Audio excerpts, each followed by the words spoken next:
inviting everybody. Push naman natin. Kasama natin, Senator Ivy Marcos.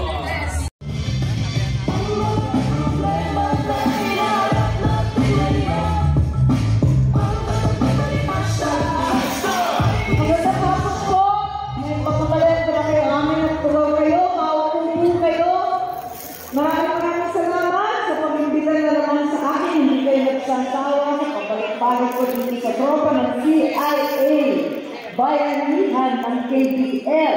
Siyempre, bago ang lahat ng pasimuno, ang ating Presidente, Attorney Efren Rakalan Sr. Ayan, senior ka na pala.